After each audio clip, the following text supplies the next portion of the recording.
மத்திய பிரதேச மாநிலம் உஜ்ஜயினி மாவட்டம் ராஜீவ் நகரில் கடந்த புதன்கிழமை இரவு திருமண வரவேற்பு நிகழ்ச்சி நடைபெற்றது.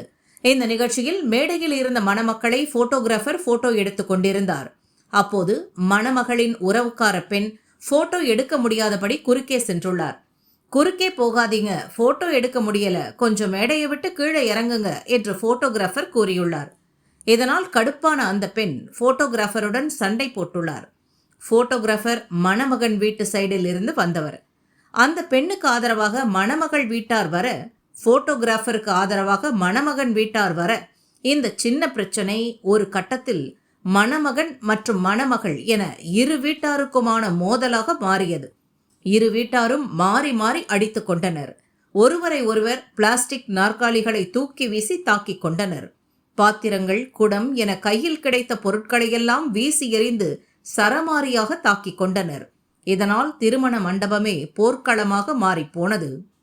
திருமணத்துக்கு வந்தவர்கள் செல்போனில் வீடியோ எடுத்து சமூக வலைதளங்களில் பதிவிட அது வைரலானது. நல்ல வேளையாக இந்த தகராறு நடப்பதற்கு முன்பே திருமணம் முடிந்துவிட்டது. இல்லையெனில் திருமணமே நின்று போயிருக்கும். ஆனாலும் இரு வீட்டார் ஒருவரையொருவர் தாக்கிக் கொண்டதால் புதுமண தம்பதிகளுக்கு இடையே பிரச்சனை ஏற்பட்டது. பின்னர் விசாரணைக்கு சென்ற போலீசார் இரு வீட்டாரையும் அழைத்து பேசி பிரச்சனையை முடித்து வைத்து புதுமண தம்பதிகளையும் சமாதானப்படுத்திவிட்டு வந்தனர்.